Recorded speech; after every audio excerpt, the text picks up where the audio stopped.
ज्यावेळी इतिहासाचा तास संपायचा ना, आम्ही सगळेजण 2 टीम व्हायच्या. पट्ट्या, लाकडी पट्ट्या असायच्या. सो आम्ही ते तलवारी काढायचो आणि आमचं युद्ध सुरू व्हायचं. छत्रपती शिवाजी महाराज की जय. सो त्या 5-10 मिनिटात पुढचे शिक्षक येईपर्यंत आमचं घमासावर युद्ध व्हायचं तिथे. काही लोक रिस्पेक्ट देणं विसरलेत मुलींसाठी. ह्या गोष्टी आता महाराज असते डायरेक्ट त्यांच्यावरती त्यांना शिक्षण जे काय असेल ते तिथल्या तिथे काढून झालं असतं. लोकांना ती भीतीच राहिली नाहीये. ती भीती निर्माण करणारं शासन जर का महाराजांचं सारखं आता असतं ना, तर आता हे जे आहेत काही लोक त्यांचा कुठं थाराच नसता लागा. माझ्या चुलतीला ऑलरेडी आम्ही आई म्हणतो, माझ्या मोठ्या चुलतीला की आई म्हणणं, किंवा माझ्या म्हाताऱ्याला जे आहे माझी आजी म्हणजे होती तिला मी म्हाताऱ्या म्हणायचो. पण सो आमच्या घरात अशा आया खूप होत्या, आई म्हणणारे खूप. सो मला वाटतं की त्याच्यामुळे मा म्हणणं मला ते लहानपणीच हे झालं. सो माझी मा असं छान वाटतं बोलायला. माझी मा खूप जिद्दी आहे. माझं कामाच्या बाबतीतला तो जिद्दीपणा तिच्याकडून आला असं म्हणायला हरकत नाही. सगळ्यात महत्वाचं माणूस म्हणून कोणाला कमी लेखू नकोस हे तिचं म्हणणं कायम. कारण आम्ही गावाकडची माणसं असल्यामुळे आम्हाला माहित आहे की माणसाची किंमत किंवा मातीची किंमत काय असते. विठुरायाला ती खूप मानते आणि मी खूप मानतो वारकरी संप्रदायातून असल्यामुळे. प्रत्येक वेळी फोन येईल, व्हिडिओ कॉल करेल, कधी कापतोयस बाबा, ते बंद कर ना, कशाला काम कसलं काम करतो. मी म्हटलं अगं मा पुढचा प्रोजेक्ट असाच आहे आणि तू करायला लागते. त्यांना सांग ते दाढी बिडी सोडून दुसरं काय काम असेल तर ते काम घेऊ नको असं तिचं म्हणणं असतं. आमच्या गावातून प्रत्येक वर्षी ज्योत जाते. गडावरती आम्ही जातो त्यावेळी गडावरून कोणत्याही गडावरती जाऊन पायी किंवा पळत ती ज्योत पेटवून आणायची आणि गावी शिवजयंती साजरी करायची. दैवताची आपण भूमिका साकारतोय त्यावेळी नो डाऊट माझ्याकडे त्यावेळी ज्यावेळी मी त्या वेशभूषेत आलो त्यावेळी नंतर माझ्याकडे मोबाईल नव्हताच. सो किंवा बाकी कुठलेही इव्हन बाकी सहकलाकार होते म्हणून किंवा बाकी टीम होते तेही कोणत्याही कारणासाठी डिस्ट्रॅक्शन म्हणून कोणी येत नव्हते की चल बाबा इकडे बोलवले त्याने बोलवले फोटो काढा हे करा असं नव्हतं. आणि मुळात छत्रपती शिवाजी महाराजांचं नावच काफी आहे असं म्हणायला हरकत नाही. त्यांचं नाव घेतलं आणि त्या पेहरावामध्ये आलो, मला वाटतं की ते आपोआप ते एक वलय निर्माण झालंच. नमस्कार मंडळी, मी नेहा प्रभू तुम्हा सगळ्यांचं मनापासून स्वागत करते. मीडिया टॉक मराठीवर शिवबाचं नाव हे अप्रतिम गाणं आपल्या सगळ्यांच्या भेटीला आले आणि त्या निमित्ताने माझ्यासोबत विशाल निकम आहे. विशाल कसा आहेस? मी मस्त, तू कशी आहेस? मी पण मस्त आहे. पहिली वेळ आहे गप्पा मारण्याची. बरं, ज्या वेळेला तू महाराजांच्या लुक मध्ये आम्हाला दिसलेला सगळ्यांनाच वाटत होतं की एका सिनेमासाठी विशाल येतोय आणि बऱ्याच जणांनी विचारलेलं आणि त्याला त्यांनी कमेंट मध्ये तू उत्तर सुद्धा स्पष्टपणे नाही दिलेलं. टू बी व्हेरी ऑनेस्ट आम्हाला वाटलेलं की ही स्ट्रॅटेजी आहे रिव्हील न करण्याची. पण नंतर कळलं की नाही ह्याचं गाणं येतंय आणि ती एक गोड बातमी तू आम्हाला दिलीस. सो हा जो लुक होता कधीपासून करतोयस? कारण फार कठीण असतं एका मुलासाठी इतका लुक मेंटेन करून ठेवणं. मुळात ते जे फोटो टाकले होते ते या प्रोजेक्टचे नव्हते. ते प्रोजेक्ट मी अजून एक माझी महाराजांची भूमिका साकारणार एक प्रोजेक्ट येते त्यातले फोटोज होते ते आता लवकर येतील. आणि ह्याच्या आधी हा लुक ठेवणं म्हणतेच मी गेले 2 वर्ष स्वतःला पाहिलं नाही की माझ्या त्यावाल्या लुक मध्ये जे तुम्ही पाहता ते. तर ह्या गाण्याबद्दल सांगायचं झालं तर ऑलरेडी मी एक भूमिका आता पुढची माझा प्रोजेक्ट येणार त्यासाठी हा लुक हवाच होता. सो भाग्यवान म्हणेन मी की माझ्या नशिबात लिहिलं होतं हे गाणं. त्याच्यामुळे योगायोगाने आत्ता हा रोल आला मला. एका दिवस अचानकच घडलं की बाबा विशाल फाळे जो आर्टिस्ट आहे आमच्यातला त्याने सजेस्ट केलं की विशाल दादा तुला असं गाणं करायचंय आणि तू प्लीज करशील का. तर म्हटलं महाराजांची भूमिका आहे, एक संधी मिळाली तर नक्कीच करायला पाहिजे आणि ती मी संधी सोडणार नव्हतोच. सो एकंदरीत अशी ही गाण्याची किंवा ही प्रोसेस अशी झाली. बरं, महाराजांचा पेहराव करण्याची ही तुझी पहिलीच वेळ होती की याआधी लहानपणीपासून तू केला होतास? लहानपणापासून मी कधी ऍक्टर होणारच नव्हतो. मुळात मी मास्टर डिग्री ज्यावेळी करत होतो त्यावेळी ठरवलं की त्यावेळी ते योगायोग घडून आला की मी हे करू शकतो आणि ती प्रोसेस त्यावेळी सुरू झाली. पण याआधी मी 2 वेळा महाराजांचा भूमिकेत काम केलंय. सो मला माहित आहे की काय मोठी जबाबदारी आहे आणि काय म्हणतो आपण ते कर्तव्य पार पडताना एक मोठी आपण 100% देतो एखाद्या कामासाठी. मला वाटतं ही भूमिका साकारताना 1000 काय जेवढे टक्के आपण म्हणू तेवढे कमीच पडणार आहेत. तर ही 3ऱ्यांदा भूमिका साकारतोय. तर एवढं काय म्हणू एक तो अनुभव होता त्यामुळे मी एक आपण म्हणतो ना एक ऍक्टर प्रिपेअर होतो मी. पण ती जबाबदारी किंवा ती ती ती गोष्ट होतीच. एक थोडंसं दडपण राहतच की आपल्याकडून काय गोष्टी कशा व्यवस्थित होतील, काय कसं राहिलं पाहिजे, कसं वागलं पाहिजे, कसं चाललं पाहिजे. नॉट ओन्ली की आपण ज्यावेळी ऍक्शन होते त्याच वेळी नाही, पण हो. बिहाइंड द कॅमेरा सुद्धा गोष्टी त्या ठेवणं गरजेचं आहे. ती जबाबदारी पार पाडणं गरजेचं आहे. आणि ती मी पार पाडली. मुळात छत्रपती शिवाजी महाराजांचं नावच खूप नावच काफी आहे असं म्हणायला हरकत नाही. त्यांचं नाव घेतलं आणि त्या पेहरावामध्ये आलो. मला वाटतं की ते आपोआप ते एक वलय निर्माण झालंच आणि मला कोणते डिस्ट्रॅक्शन किंवा कोणत्याच गोष्टी काहीच आल्या नाहीत शूट करताना. एक मजा केली शूट करताना आणि एक ते कर्तव्य आम्ही सगळ्यांनीच हे हे गाणं टीम वर्कने खूप छान पद्धतीने पार पाडलं. मी तुला तेच विचारणार होते की ज्या वेळेला आपण शिरपेच चढवतो, महाराजांचा पोशाख आपण परिधान करतो, त्यावेळेला आपसुकच बरेचसे नियम आणि जबाबदाऱ्या येतात. म्हणजे जे तू म्हणालास अगदी, बिहाइंड द अगदी. सीन असे नियम होते जे तू पाळले, जे तुला व्यवस्थित एक्सप्लेन करून सांगता येतील की मी हे कटाक्षाने टाळलं आणि ही गोष्ट पाळली. मी तेच म्हणतोय, मला टाळायची किंवा ते करायची गरज लागलीच नाही. हा. ते आपोआप आपोआप येतच ते किंवा आपोआप ते होतच. आणि कारण एवढं हे दैवताची आपण भूमिका साकारतोय त्यावेळी नो डाऊट माझ्याकडे त्यावेळी ज्यावेळी मी त्या वेशभूषेत आलो त्यावेळी नंतर माझ्याकडे मोबाईल नव्हताच. सो किंवा बाकी कुठलेही इवन बाकी सहकलाकार होते म्हणून किंवा बाकी टीम होते, तेही कोणत्याही कारणासाठी डिस्ट्रॅक्शन म्हणून कोणी येत नव्हते की चल बाबा इकडे बोलवले त्याने बोलवले फोटो काढा हे करा, असं नव्हतं. सो सगळेजणच महाराजांची तेवढी आपण रिस्पेक्ट करतो आणि त्याच्यामुळे ती गोष्ट घडून गेली आणि तिथे जास्त मला असं वेगळं काय करावं लागलं नाही. ते घडलं.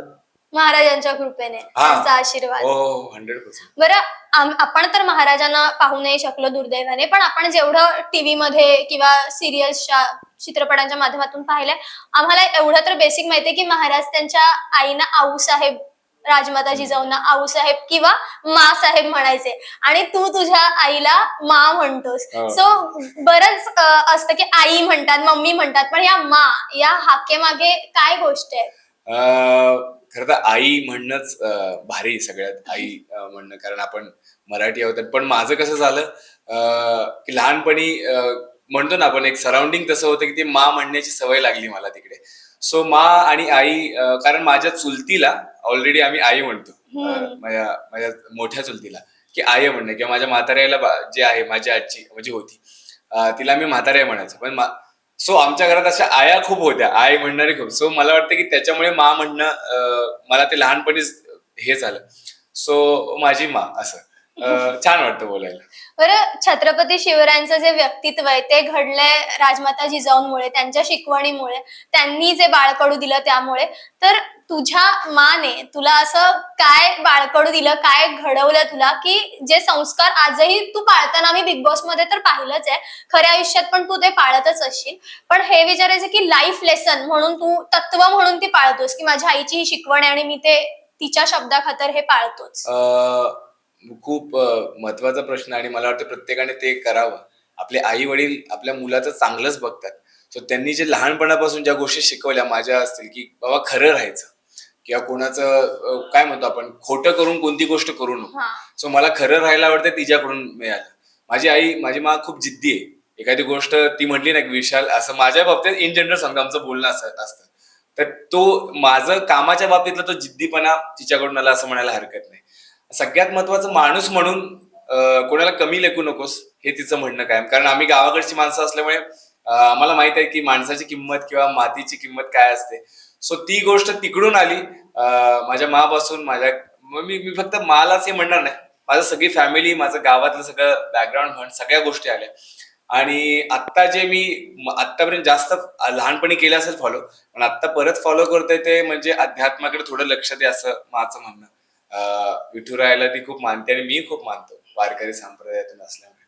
सो थोडंफार देवाला एक दिवसभराच्या वेळेतून 5-10 मिनिटं तरी नामस्मरण हे करणं गरजेचंच आहे. आणि ते मी थोडं का होईना माझ्याकडून तो प्रयत्न आता चालू केलाय काही वर्षांपासून. सो भारी वाटतं. सो माझं किती गोष्ट सांगू, तिच्यामुळेच मी आहे.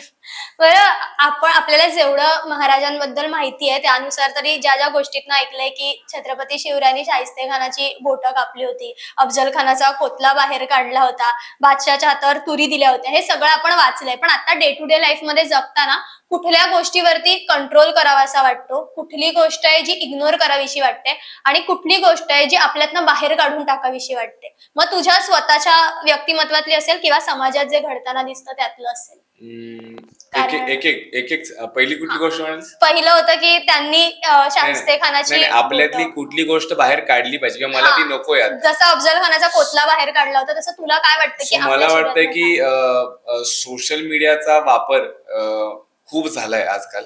सो तो एका पद्धतीने चांगला पण आहे. सोशल मीडियाशिवाय आपण लोकांपर्यंत पोहोचू नाही शकणार, पण त्यातून थोडा वेळ काढून आपली जी माणसं आहेत, आपले आई वडील आहेत किंवा आपली मित्र आहेत, आपले सगळे गाववाले आहेत म्हण, यांना एक फिजिकली भेटणं किंवा फिजिकली बोलणं ह्या गोष्टीचं मला वाटतं जास्त वाढलं पाहिजे. कारण ते कम्युनिकेशन खूप वेगळं आहे आणि सोशल मीडियावरती आपण आजकाल खूप खूप रंगलोय. पण मी म्हणतो ना की आता मी आपली फील्डच अशी आहे ना की त्याच्याशिवाय पर्याय नाही. पण त्यातल्या त्यात अजून काय करता येईल ह्या गोष्टीकडे लक्ष मी देईन थोडं, की सोशल मीडिया करत करत थोडंफार फिजिकली किंवा माझ्या लोकांना मला किती जास्त वेळ देता येईल तो एक प्रयत्न असेल. दुसरं काय, कुठल्या गोष्टीवरती कंट्रोल करायला पाहिजे, इन जनरल आळा घातला पाहिजे या गोष्टीवर? कंट्रोल मला प्रत्येकाचे वैयक्तिक रिझन असतील. मला कंट्रोल काय सांगू मी आता, कंट्रोल काय गोष्टीचं मला वाटतं की आता चालली आहे माझी लाईफ चांगली डिसिप्लिन वाईज सगळ्या गोष्टी, कामं येतात कामं करतोय. हा म्हणजे कधी कधी जास्त सोशल मीडियाच म्हणेन मी बघत बसलोय, हे करतोय, हे थोडं जास्त होतं मला असं कधी कधी वाटतं. तो वेळ मी इकडे दुसरीकडे युटिलाइज करू शकतो, जेणेकरून त्या गोष्टीचा अभ्यास करून परत सोशल मीडियावरती काहीतरी चांगला संदेश देऊ शकेल. असं काहीतरी होऊ शकेल असं मला वाटतं. आणि बाकी सगळं व्यवस्थित चाललंय, डिसिप्लिन, असं चेंज करायची काही गरज नाही. आणि कुठली गोष्ट आहे जी काढून टाकायला आवडेल? समाजातनं पण चालेल ना, आसपास तुला जे दिसतं त्यातलं किंवा तुझ्या स्वतःमधलं. समाजाबद्दल तर मला वाटतं मी बोलण्यात हे नाही की काहीतरी बोलावं असं, कारण सगळं लोक प्रत्येकाच्या परीने करतायत. सो सगळ्यांनी खरं राहा आणि खऱ्याने वागा, मला एवढंच म्हणेन. म्हणजे खोटेपणा काढून टाका असं म्हणेन.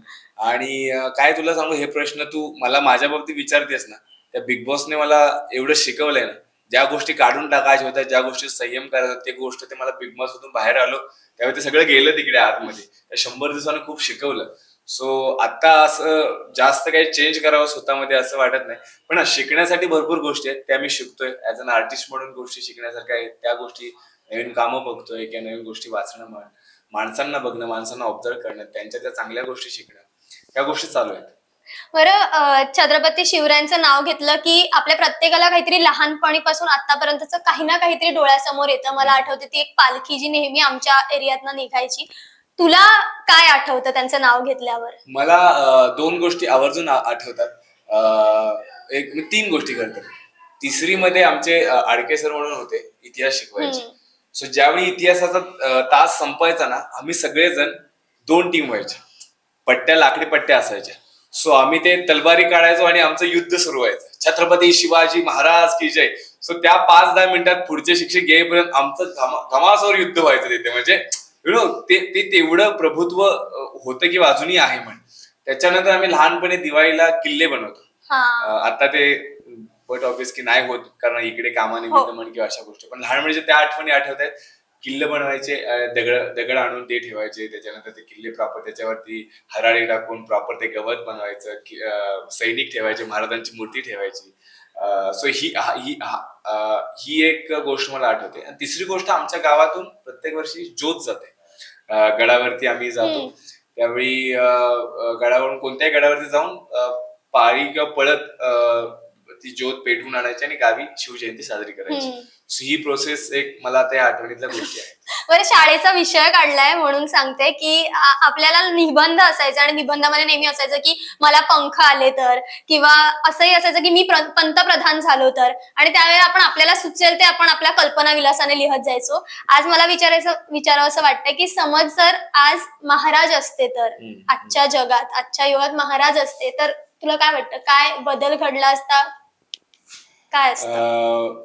महाराज असते तर मला वाटतं की हे खूप भाग्याची गोष्ट आहे. तसं व्हायला हवं. मला वाटतं आता गरज आहे काळाची. काही ठिकाणी गरज आहे. बघ कुठेतरी मला वाटतं की मुली तितपत सेफ नाहीयेत किंवा काही लोक रिस्पेक्ट देणं विसरलेत मुलींसाठी. ह्या गोष्टी आता महाराज असते तर डायरेक्ट त्यांच्यावरती त्यांना शिक्षण जे काय असेल ते तिथल्या तिथं काढून झालं असतं. आता कशी आपली सगळी प्रक्रिया पण खूप लेंदी झाली आहे पण किंवा लोकांना ती भीतीच राहिली नाहीये काय काय हम्म. लोकांना म्हणजे ते नशेमध्ये किंवा व्यसनामध्ये एवढे गुंग झालेत तेवढे हावी झालेत ना.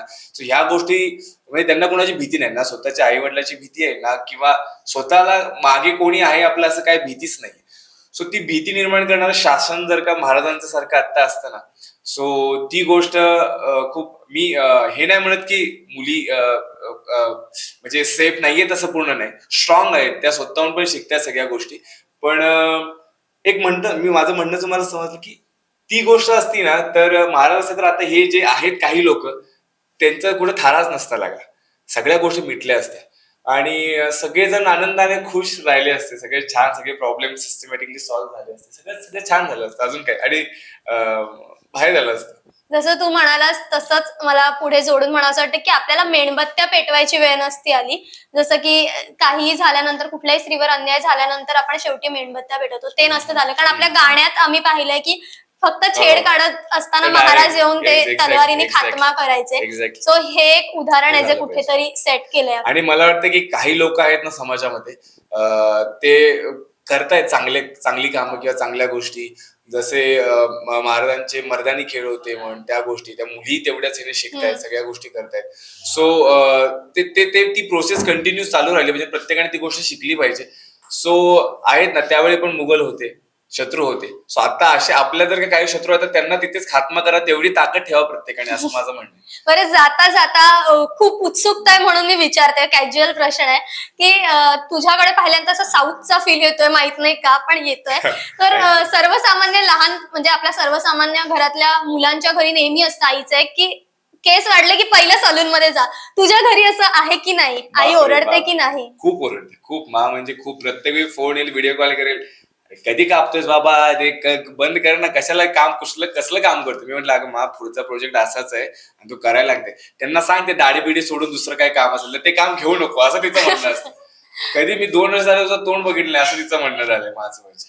सो नो डाऊट म्हण किंवा घरचे थोडंसं पण माचं खूप हे असतं की ते काप आता काप बस झालं कमी तरी कर थोडी तरी बारीक कर आता कसं आपण मी एक लुक टेस्ट केली त्यासाठी थोडं कमी केलं कुठं कमी केले कायच कमी नाही झालं पूर्ण जरा क्लीन शेव प्रॉपर कर ना कधी करणार ना ते कामच करू नको म्हणते ते दुसरं काम सो हे चालू आहे आमची जुगलबंदी त्याच्यावर तिला समजावतोय. खूप छान वाटलं विशाल Thank you, तुझ्याशी thank you. बोलून. आय होप पुढच्या वेळेला आपण भेटू तेव्हा हा लुक चेंज झालेला असेल कारण नवीन प्रोजेक्ट आलं असेल कुठलं तरी कधी आणखी एक. भेटणार याच्यावरती आहे कारण पुढचा प्रोजेक्ट माझा अशा लुक मध्येच आहे. वा. मग त्याच्या पुढच्या म्हणजे माझी इच्छा पूर्ण व्हायला हवी की विशाल क्लीन शेव Yes, आणि yes, yes, व्यवस्थित yes. माणसात आला पाहिजे. 100%, माझ्या म्हणण्यानुसार. 100%.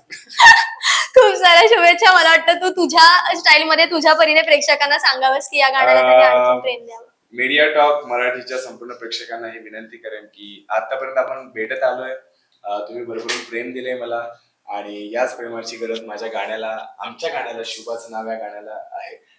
गाणं 10 फेब्रुवारीला रिलीज झालं तेव्हापासून खूप गाजतंय वाजतंय लोकांना खूप आवडतंय लोक खूप प्रेम देत आहेत प्रतिक्रिया कळत आहेत. अजूनही कोणी पाहिलं नसेल तर प्लीज नक्की हे गाणं जाऊन पहा. बिग हिट मीडियाच्या युट्यूब चॅनलवरती आहे. आम्ही संपूर्ण कलाकारांनी खूप मेहनतीने हे गाणं बनवलंय आणि त्यातनं खूप छान संदेश दिलाय. सो ते नक्की बघा आणि तुमच्या प्रतिक्रिया करा. थँक्यू.